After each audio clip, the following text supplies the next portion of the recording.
Now, working on the hip flexor is not the easiest thing. Generally talking, I like to use mostly a foam roller. You just simply lay over top of it, put it over top your hip, and not being overly scientific, just try to look for areas where you feel sensitive and stick around there, move yourself back and forth a little bit on the foam roller. So just putting it over top my hip flexor and just moving it back and forth, finding the spot which is more sensitive.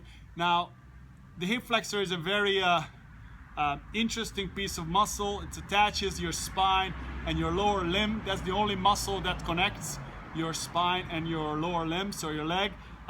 So to really get the whole thing worked out, you need a little bit more effort than just simply working it with a foam roller, but you can get pretty good at it, at least get the biggest problems out with a foam roller. Stay perhaps on the edge of your foam roller more than on the bulk of it.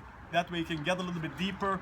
You can also use very effectively a water bottle, a wine bottle for this, using it with the same methodology. Just use the edge of the bottle and massage your pelvis. You can use a marble ball or a tennis ball as well. If you're very, very sensitive, perhaps you want to stick with something softer like a tennis ball. And as you get better, you can go to harder and harder devices.